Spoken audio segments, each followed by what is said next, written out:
a logical claim of metaphysical existence is Vishwas, belief. But the belief which cannot be proved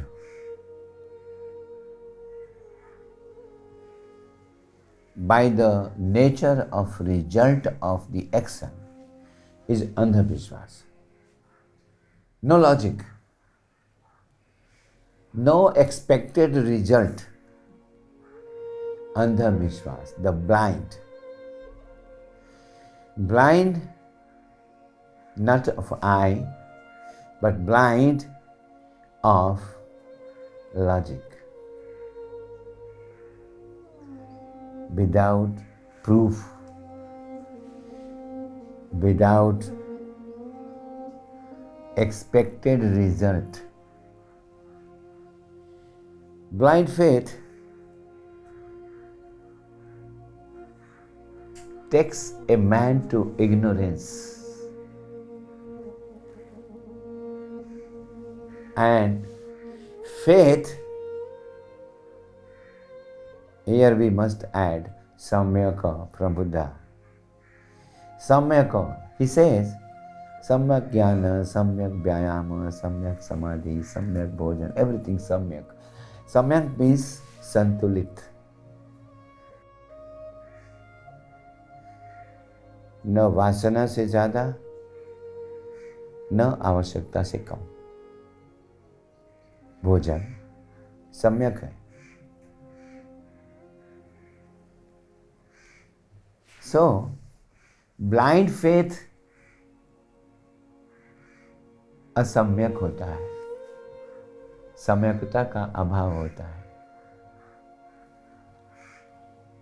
किसी प्रकार के तर्क पर आधारित नहीं होता और उसका परिणाम भी वो नहीं होता जो कहा जाता है। बहुत सारे लोग ऐसे ऐसे पंथ हैं भारत में या विश्व में जहां नर बलि का विधान है, उसका कोई लॉजिक नहीं, कोई तर्क नहीं और परिणाम भी नहीं। शैतानी शक्तियों में ब्लाइंड फेथ की ज्यादा बात की जाती है। ब्लाइंड अंधा यानी काला, black. Black is not a color. Black is the static state of cosmos. Light is not visible. We watch and see and look the object on which the light falls, reflects. Huh?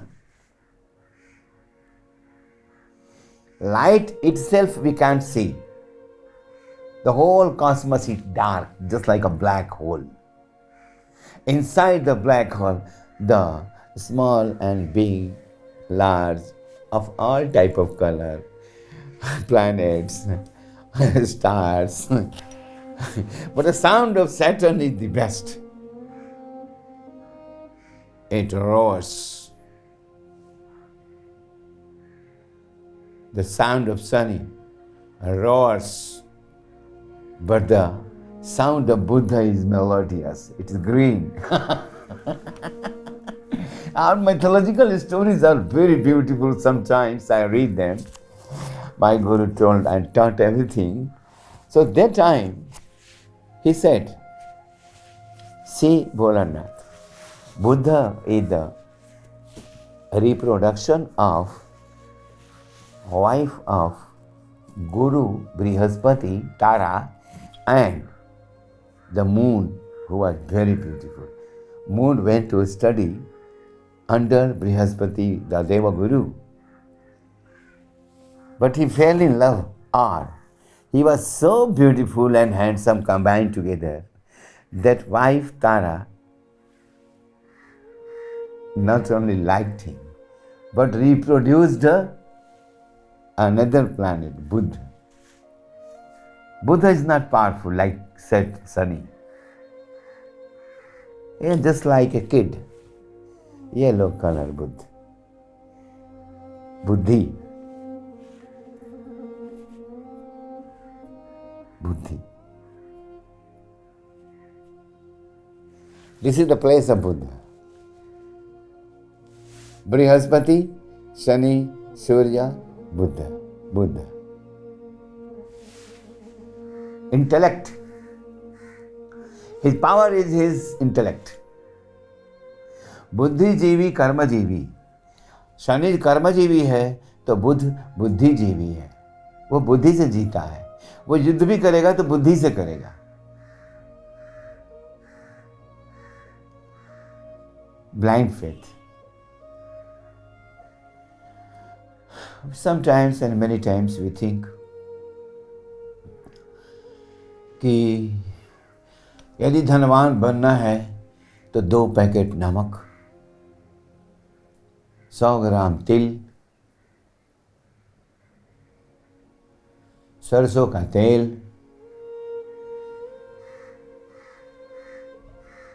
लोहे का सिक्का, सोना चांदी, कोई भी धातु, शनिवार के दिन यदि शनि को दान किया जाए तो व्यक्ति धनवान बनता है. ठीक है. लेकिन अगर नहीं बनता है तो क्यों नहीं बना, इसका कोई लॉजिक नहीं है. फिर वो कहेगा कोई गलती हो गई.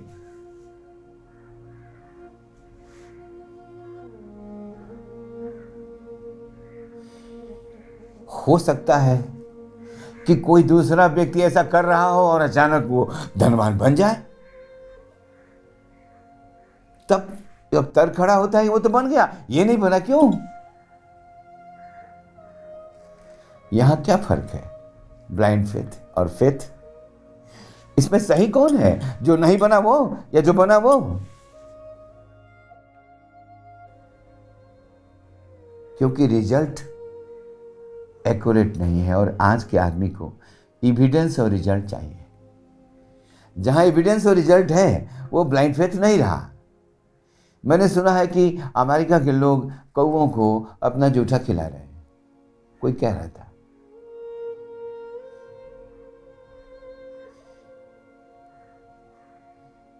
ये क्या है. मैं वेस्ट के लोगों को देखता हूं, गोकर्णा में आकर के वो अजीब अजीब हरकतें करते हैं.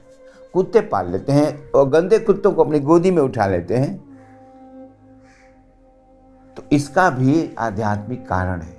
या तो उनकी भावना प्रेम से भरी होगी, दया होगी, इसलिए उठाते होंगे, या और कोई भी रीजन हो सकता है.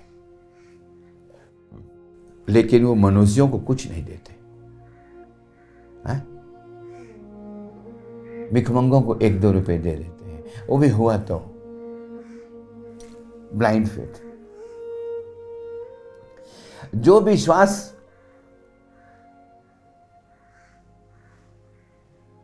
मूर्खता पर आधारित हो, कुतर्क पर आधारित हो,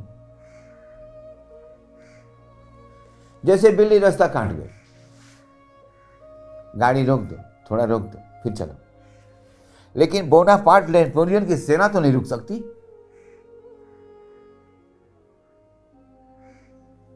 सुनते हैं किसी ने कहा कि तुम्हारे में हाथ में विजय रेखा नहीं है, तो उसने तलवार से बना दिया. बोला ये है क्या, लड़ाई जीत के आया.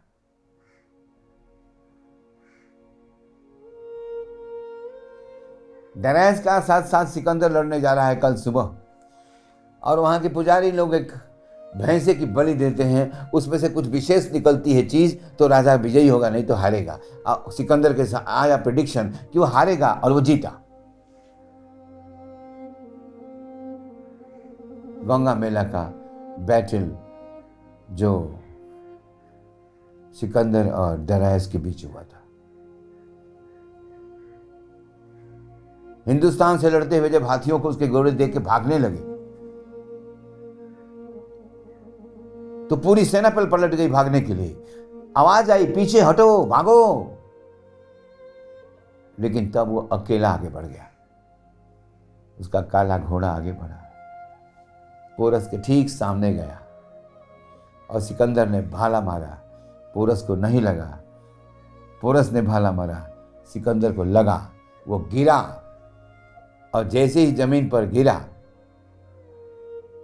तो उसने सूरज की ओर देखा। आखिर उसने सूरज में क्या देखा?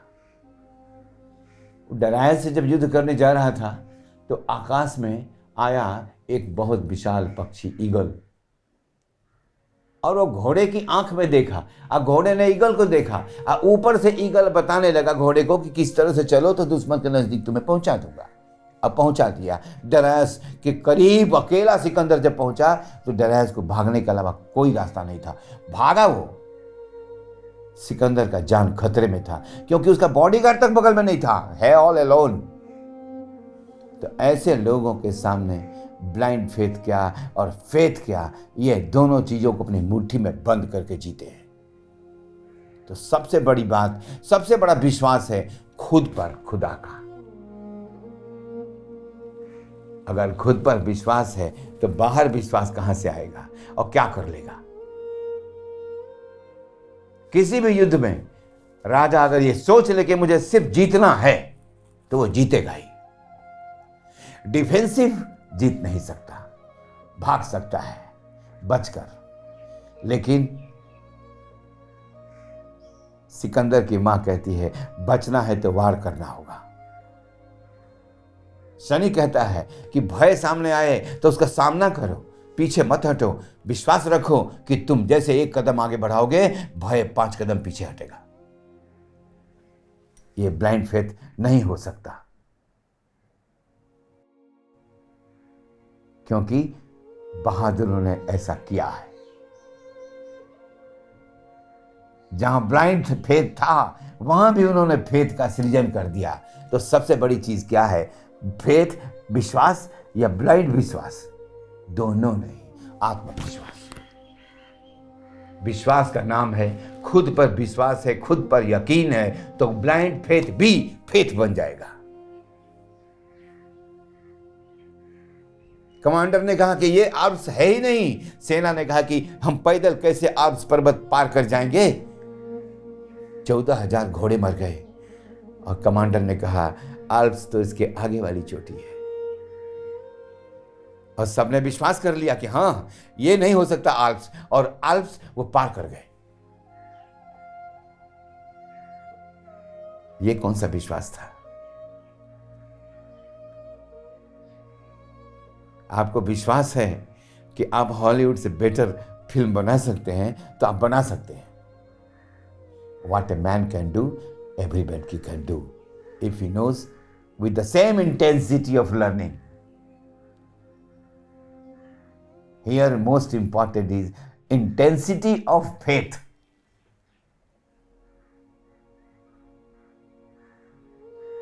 एविडेंस मैं अपने लाइफ से दूं? बताता हूं। गिरीश संघानी थे नासिक में, बड़े उदास। मैंने पूछा बात क्या है? वो बोले बेटी को प्रताड़ना दे रहे हैं ससुराल वाले कि संतान नहीं हो रहा है। हमने कहा चलिए घूमने चलते हैं। नई कार लाए हैं क्या? बोले हाँ, चलिए चलिए घूमने चलते हैं।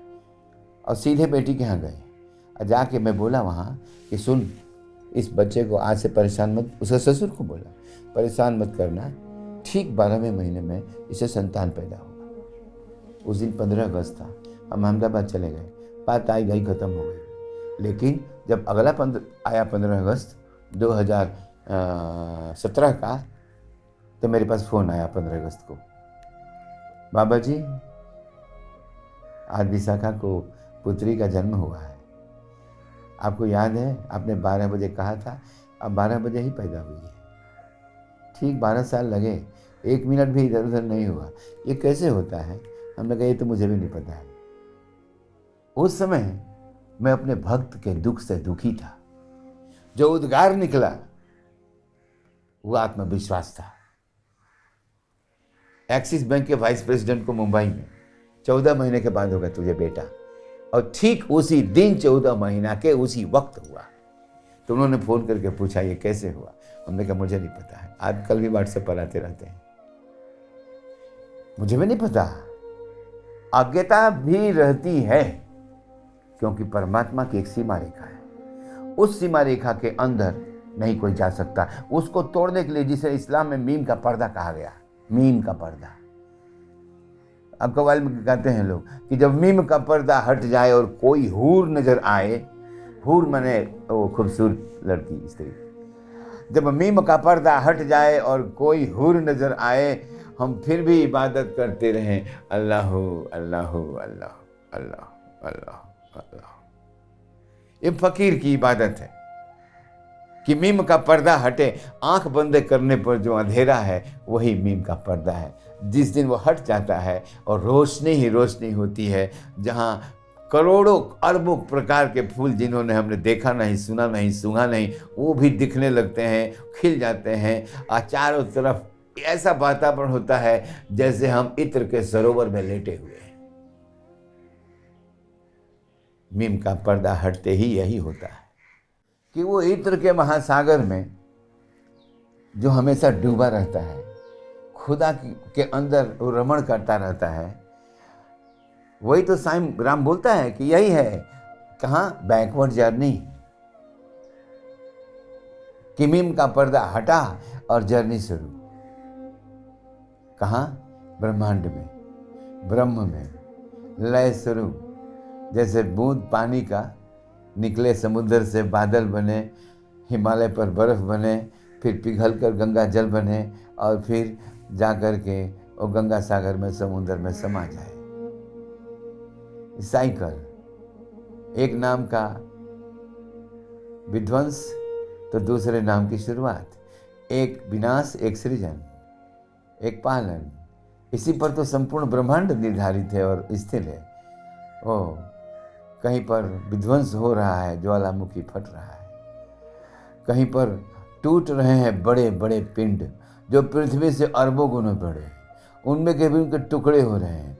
आग, आग जहाँ होगा वो बिना प्राणवायु के नहीं हो सकता, तो वायु भी है वहाँ, मिट्टी भी है वहाँ। एटम बम गिरता है तो सुना है कि मिट्टी या ईंटा भी पिघल जाता है। वो गर्मी है, उससे करोड़ों गुना गर्मी ब्रह्मांड में है। और सब मिला करके खुदा है। ऐसा नहीं है कि वो पिंड में समाता नहीं, वो राम बन के आता है, इसका मतलब शरीर भी धारण करता है। अगर वो निराकार है तो निश्चित रूप में ड्युअलिटी है, क्योंकि पूरे ब्रह्मांड में ड्युअलिटी है। निराकार है तो साकार जरूर है, क्योंकि साकार नहीं होगा तो निराकार हो ही नहीं सकता, हो ही नहीं सकता। अब मनुष्य लड़ता है आपस में। इस्लाम कहता है कि वो निराकार है, हाँ, कबीर भी कहता है वो निराकार है, लेकिन वो कहता है कि नहीं वो साकार भी है। छोटी सी तो बात है, जो बाहर दिखा उसे अंदर बिठा लिया दिल में, या अगर दिल में पहले से दिखा तो बाहर स्केच कर दिया, आकार हो गया। लेकिन ये खुली आंख से उसे नहीं देखा, लेकिन दिल में तो देखा। इसीलिए अनाहत चक्र को प्रेम का चक्र कहते हैं। यहाँ सीताराम का निवास है। हनुमान ऐसे करते हैं ना, तो वो सीताराम सिर्फ हनुमान के ही अंदर नहीं है, आपके अंदर, मेरे अंदर, सब में है। लेकिन बात यह है कि उतना आत्मविश्वास हो कौन इसे फाड़ दे तो सीताराम दिखाई दे, वो हनुमान के पास है, हम लोगों के पास नहीं है। अगर भक्ति हो तो हमारे पास भी आती है, लोग आई है। पहले भी सूरदास ने कृष्ण को दर्शन किया और अपनी आंखें फोड़ ली, क्या बाकी क्या है देखना। ये उदाहरण बताता है कि आई है, मनुष्यों में भी वो शक्ति समाती है। लेकिन जब समा जाती है तो मनुष्य पारलौकिक संसार में विचरण करने लगता है। इस शरीर पंचभूत का वो ध्यान ही नहीं रखता। सूरदास ने आंखें फोड़ लिया, ले भैया क्यों, हम देखना नहीं चाहते, अब क्या बाकी है देखना। ब्रह्म को देखा तो क्या ब्रह्मांड को देखूं? ये जो है ही नहीं, जो है ही नहीं, जिसका अस्तित्व ही नहीं, उस एक माया को देखूं, क्या देखना है? कृष्ण तेरा दर्शन हो गया, बात खत्म। आंख की जरूरत पूरी हो गई, आंख का उद्देश्य भी खत्म हो गया, अब इसकी जरूरत नहीं है। आंख फोड़ लिया, नाम पड़ गया सूरदास। उसने लिखा मैया मोरी मैं नहीं माखन खायो। आंख फोड़ लिया तो किस आंख से देखा?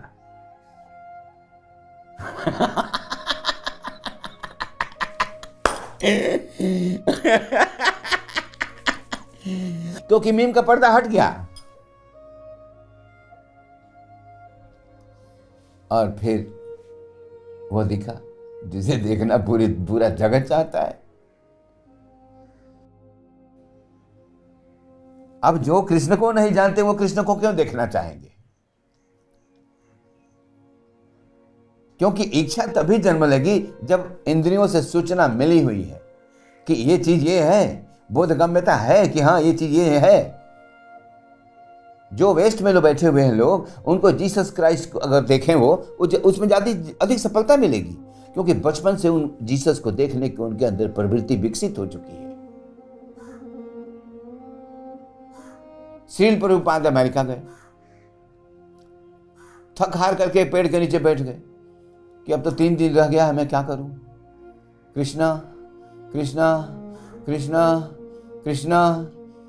एक कितना अजीब सी नहीं बात है कि एक लड़का जो इतनी स्त्रियों से, इतनी लड़कियों से प्यार करता हो और अचानक गीता का उपदेश करे, कंस का वध कर दे।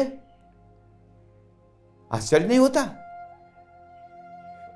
गोपियों को एक बार संदेह हुआ कि हम सभी गोपियां हैं, याद रहे पृथ्वी योनि है, योनि से जिसका जन्म हो वो सब स्त्री है, संपूर्ण पृथ्वी ही स्त्री है, यहां पुरुष कोई नहीं है, और है तो कण कण में है, अणु अणु में है। हम लोगों ने उसे भगवान के रूप में देखा, वो मोर का पंख लगा के हमारे सामने आया और 16 लीलाएं की, प्रेम की पराकाष्ठा, भक्ति की स्थापना कर दी। महाभारत हुआ और उसने धर्म की स्थापना की बांसुरी बजाकर। पूरे आदर्शों के साथ उसने अपने ऊपर दाग नहीं लगने दिया। और फिर उसने अश्वमेध यज्ञ प्रारंभ किया और यह कहा कि हम चाहते हैं आर्यावर्त को एक बार एक करना। यह वही बात है जो चाणक्य ने किया। कृष्ण की अवधारणा चाणक्य में दोबारा देखी गई। चाणक्य भी सफल हुआ। चंद्रगुप्त ने जो राज्य किया वो आर्यावर्त सबसे विशाल था, आधी दुनिया का बादशाह था वो, पाटलिपुत्र का स्वामी चंद्रगुप्त। और आज वो पाटलिपुत्र भिखमंगा है, गुंडों के हाथ में है, उनके पास कोई फिलॉसफी नहीं। ये समय का काल चक्र है, ऐसा होगा ही, ऐसा होता ही है। साईं राम इन सबसे परे चले गए, इन सारी बातों से परे। यदि लोगों ने उन्हें ब्रह्मांड नायक कहा तो मुझे लगता है कि जस्टिफाइड शब्द है ये, जो मेरी समझ है। इससे ज्यादा न्यायोचित शब्द उस महाशक्ति के लिए खोजना या देना न कम है न ज्यादा है। ब्रह्मांड नायक, क्योंकि पंचभूत पर उसको पूरी तरह से कंट्रोल था, काबू था। वो जहां चाहा उन्होंने आग निकाला, जहां चाहा पानी का स्रोत निकाला। वही जो राम ने किया। राम ने बाण मर के किया और साईं राम ने ऐसे करके किया, पानी से दीप जला दिया। हाँ? तो ये चमत्कार नहीं है, ऐसे व्यक्तित्व के लिए एक सामान्य बात है, छोटा सा संकल्प है।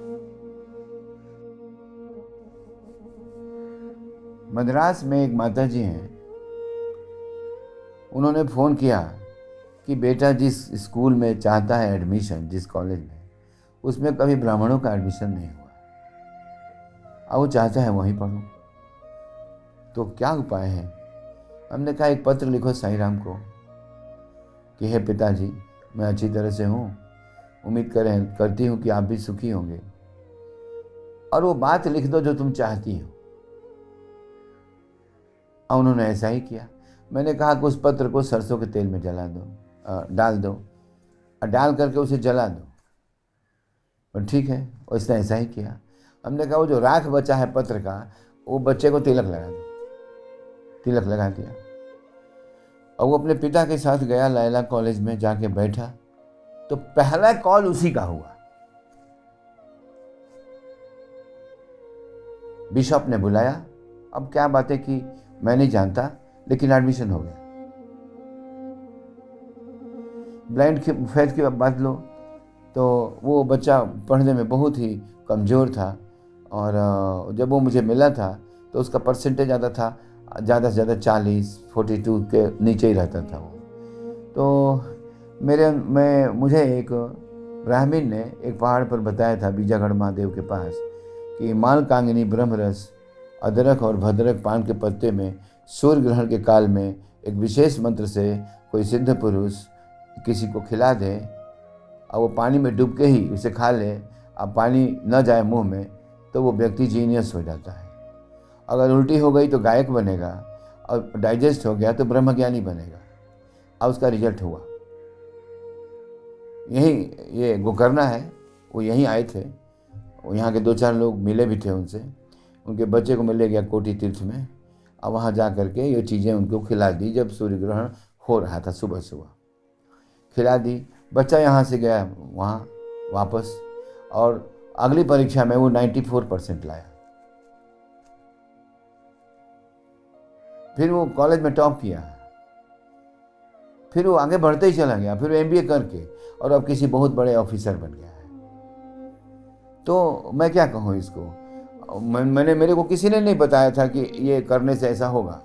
मेरे मन में आई, मैंने बात कह दी, अब हो गया। उसका प्रतिफल सामने घूम रहा है। अभी फोन करेंगे, बात करेगा।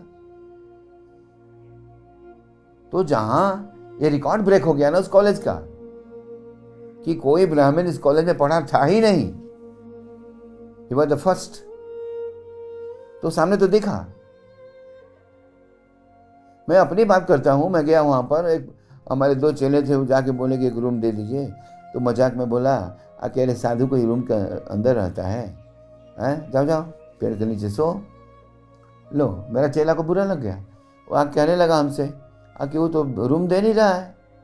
उसने बात को ईगो में ले लिया। हमने कहा क्या गलत बोला है? जिस साधु के नाम पर यह जगह है वो पेड़ के नीचे रहता था। वो साधु ही बोल रहा है, रे मूर्ख, तेरी समझ में नहीं आई बात। बोला ओ, साईं राम ने खुद बोला। हमने कहा और क्या? वो काउंटर पर जो बैठा उसको तो पैसे से मतलब है। जा तू 1000 रुपये उसे दे, देख क्या बोलता है। वो गया, 1000 दिया तो उसने रूम अलॉट कर दिया। रूम होते हुए भी हमने कहा नहीं, मैं तो आगे का पालन करूंगा, जब तुम लोग रूम रहो। वो लोग चला गया। अब मैं पेड़ के नीचे बैठ गया, एक कंबल बिछा के। क्या मूड में आया, मैंने कपड़ा रख दिया भिक्षा के लिए। मेरी जेब में कुछ बेरोजगारी था, 1 रुपया 2 रुपये वो भी रख दिया। अब क्या देख रहा हूँ कि पब्लिक आ रही है, कोई 10, कोई 5, कोई ऐसे दे रही है। मैं सोच रहा हूँ हाँ, तू है, तू जरूर है। जब इतना तू प्रमाण दे रहा है होने का, तो बता मैं करूं क्या? हाँ, चतुर्मास लगने वाला है 3 दिन बाद। क्या करना ठीक रहेगा? तो मेरे अंदर प्रेरणा हुई कि आप किष्किंधा जाइए, जहाँ राम ने 14वां चतुर्मास किया था, वहीं चतुर्मास कीजिए और पता कीजिए कि राम ने कौन सा अनुष्ठान किया चतुर्मास में। तुरंत मैं चेलों से बोला, बेटा चलो। रात भर गाड़ी से हम लोग सफारी थी, हम लोग पहुँचे वहाँ माल्यवंत पर्वत। 2 दिन के बाद मैं बोला बच्चों को, तुम जाओ, ये गाड़ी ले जाओ, सब कुछ ले जाओ। उस रोने लगे। हमने लो इस मामले में कठोर, चलो। सब लोग लेके चले गए। मैं एक झोला रख लिया, फकीरी शुरू, भिक्षा मांगना, रहना। इस दौरान पता करना कि श्री राम कहाँ कहाँ गए, क्या क्या किया, किससे किससे मिले। वो पुस्तकों के माध्यम से नहीं, वहाँ के लोगों के माध्यम से। क्योंकि अलिखित धर्म जनरेशन टू जनरेशन ट्रैवल करता है, क्योंकि वो सत्य है। तो उन बूढ़ों ने मुझे अजीब अजीब कहानियां सुनाई। एक कहानी सुन करके विश्वास करना न करना अलग बात है, लेकिन मैं दंग रह गया। वहां के गांव में ये कहानी प्रचलित है, मैं सुनाता हूं, छोटी सी है। कि राजा दशरथ देवासुर संग्राम से लौट रहे थे कैकेयी माता को लेकर। तो वो पंपा सरोवर में नहाने की इच्छा से गए और स्नान किया दोनों ने। उस समय स्नान जब हो गया, जब इन लोगों ने तैयारी कर ली कि अब आगे चलना है अयोध्या की तरफ, तो बाली आया। उसको किसी ने सूचना दी कि कोई राजा आया है और वो आपके सरोवर में अपनी रानी के साथ स्नान कर रहा है। वो तालाब बाली ने सिर्फ खुद के लिए और अपनी पत्नी के लिए बनवाया था। उसको ये बुरा लगा, तो वो आया और राजा दशरथ को बोला कि तुम कौन हो? उन्होंने जवाब दिया, मैं अयोध्या का चक्रवर्ती सम्राट हूं। बाली ने कहा, ठीक है,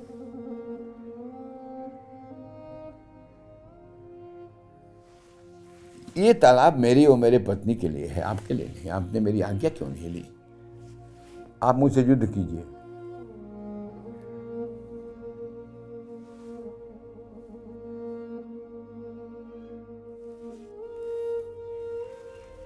आप मुझसे युद्ध कीजिए। राजा दशरथ बोले, मैं तैयार हूं। बाली ने कहा, यदि मैं हार गया ये साम्राज्य आपका, यदि मैं जीत गया तो आपकी पत्नी मेरी। राजा दशरथ ने कहा, स्वीकार है। युद्ध हुआ, राजा हारे, लेकिन तब बाली के अंदर विवेक जागा। वो बोला, नहीं, ये विवाहिता है, नहीं नहीं चाहिए, आप अपना मुकुट दे दो। मुकुट ले लिया। ये बात सिर्फ कैकेयी जानती थी। जब राजा राम बनने को हुए तो कैकेयी के मन में विचार आया कि मेरा बेटा नकली मुकुट पहन करके क्यों राजा बने, और राम बाली को मार सकता है, क्योंकि पति के हारने का बिछोह, दुख उसके हृदय में अभी भी पल रहा था। और उस रानी ने फिर वनवास दिया राम को, और राम गए। उसके बाद वही हुआ जो कैकेयी ने सोचा था। राम ने, अब रामचरितमानस में इन चीज़ों का वर्णन नहीं मिलता है वहाँ, लेकिन वहाँ के बुढ़े लोग सुनाते हैं, वहाँ के गांव वाले सुनाते हैं कहानियाँ। अब ये कौन सा रामायण है? ये अलिखित रामायण है। ये जनरेशन टू जनरेशन ट्रेवल करता है, इसको कोई लिखता नहीं। साईं राम में विश्वास दृढ़ करने का सबसे पहले आस्था को स्थिर करना होगा, और हमेशा उनसे कुछ न कुछ मांगते रहना होगा। याद रखिए, संत से अपनी परेशानियां बताते भी हैं, वो तब भी, यह भी एक बहुत बड़ा तंत्र क्रिया है। गुरु से बात बता देना, मैं इस परेशानी में हूं, ऐसा कर दीजिए। वो करे या ना करे, वो नहीं करे, करता वो नहीं है, करता गुरु नहीं है। गुरु का भी कोई गुरु है, शरीर गुरु का गुरु होता है। तो बोलना चाहिए, साईं राम से बोलना चाहिए कि भगवान, तुम तो पूरी दुनिया की करते हो, मैं भी कह रहा हूं यहाँ बैठे बैठे कि अल्लाह, या तो फांसी पे चढ़ा दे या तो जन्नत दिखा दे। हाँ? या तो फांसी पे चढ़ा दे या जन्नत दिखा दे। क्यों? क्योंकि देखो, फांसी पर चढ़ने से ही जन्नत दिखती है। जो फांसी पर चढ़ा उसको जन्नत दिखी। मीरा क्या बोली कि सूली ऊपर फांसी, सूली ऊपर सेज पिया की, किस विधि मिल ना होए। विधि क्या है मिलने की? पिया तो है, सूली पर बैठा है, सूली पर चढ़ने को तैयार हो तो पिया मिलेगा। नानक देव ने भी यही कहा कि शीश दिए जो गुरु मिले तो भी सच्चा सौदा, शीश दिए जो गुरु मिले। अगर सर काट, रावण ने दिया ना, एक एक सिर काट के हवन करने लगा, शिवाय नमः स्वाहा। अंतिम जो सिर बचा तो आना पड़ा उस महाशक्ति को। अब वो वरदान जो चाहता था ले लिया। रावण के पास जो शक्ति थी वो कोई दया से नहीं मांगी गई थी। श्री राम ने तो संतों से शक्ति मांगी और संतों ने दया करके दिया। उन शक्तियों को धारण करने के लिए श्री राम ने कोई तपस्या नहीं किया है?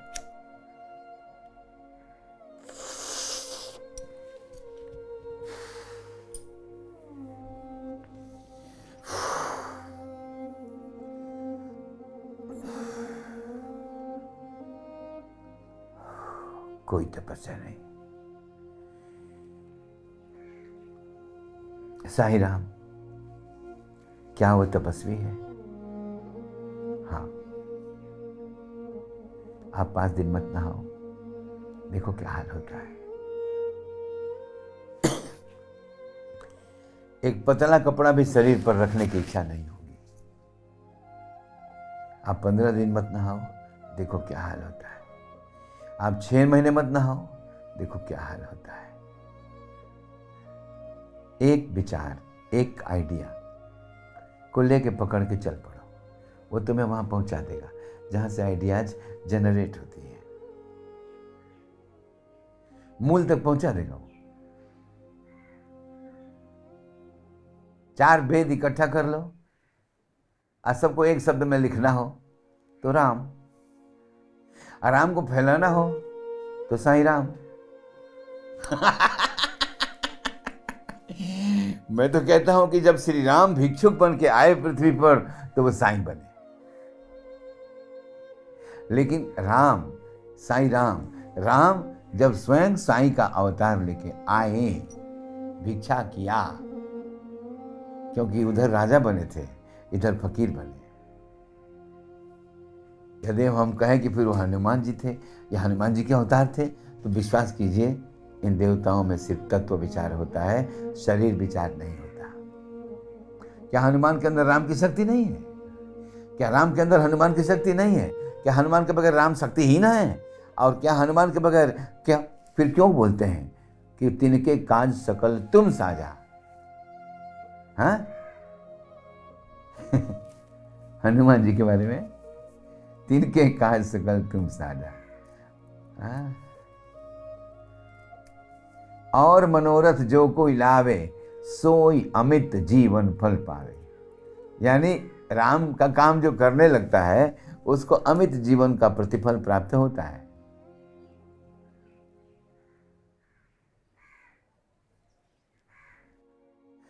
जैसे इंद्रधनुष में सारे रंग अलग अलग दिखते हैं, फिर भी वो एक है, जब उसका नाम है इंद्रधनुष। लेकिन जब अलग अलग होंगे तो सबके नाम अलग अलग होंगे, लाल, पीला, गुलाबी, ऐसा वैसा। प्रकृति उन्हें जब एक साथ प्रदर्शित करती है तो हम कहते हैं इंद्र का धनुष है, यानी देवताओं के राजा इंद्र का धनुष है, बाण का पता नहीं है।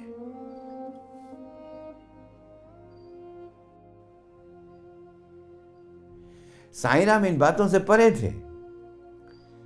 मोह से अधिक संत कर लेखा, राम जी कहते हैं कि मुझसे तो अधिक संत कर लेखा। मोह से अधिक संत कर लेखा। हाँ, बिना हरि कृपा मिले नहीं संता। ये भी दोनों बात देखिए आप, कि बिना हरि के कृपा के साधु नहीं मिलता। और वो हरि कह रहा है कि मुझसे अधिक संत कर लेखा, मुझसे बड़ा साधु है। हाँ, साधु है। एक गांव में मैं लौकी मांगने गया, नर्मदा के कुटी घाट पर, जबलपुर। तो गांव वालों ने कहा, मुसलमान लोग भी थे, तो वो लोग आए। वहाँ बड़ा समन्वय का समाज है, हिंदू मुसलमान, ये फालतू बात, वहाँ कोई फीलिंग नहीं है। हाँ, तो एक मुसलमान भाई ने पूछा हमसे कि ठीक है महाराज, हम लोग आपको दूध ही देंगे, लेकिन आप बताइए कि पहले खुदा आया कि फकीर? मैंने कहा, बे उल्लू, पहले फकीर आया तब ने बताया कि खुदा होता है। तू ही बता कि फकीर नहीं आया होता तो तेरे को कौन बताता कि खुदा होता है या नहीं होता है। इसलिए पहले फकीर आया, बाद में खुदा आया, पीछे पीछे। इसलिए लौकी अब देता है कि नहीं? बोला, महाराज आप अपने गुफा में जाओ, मैं लेके आऊंगा।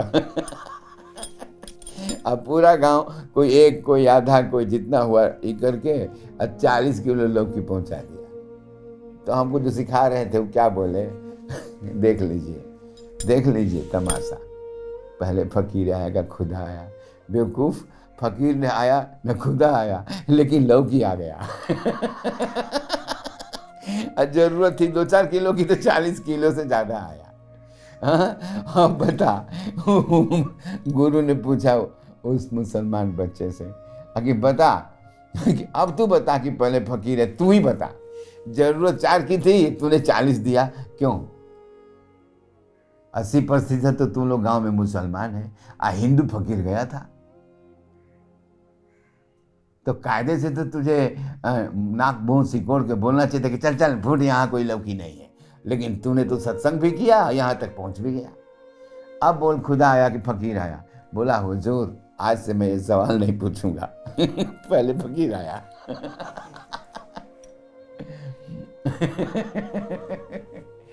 तो हम लोग शब्द तक हैं, शब्द तक खुदा को सभी जान गए हैं।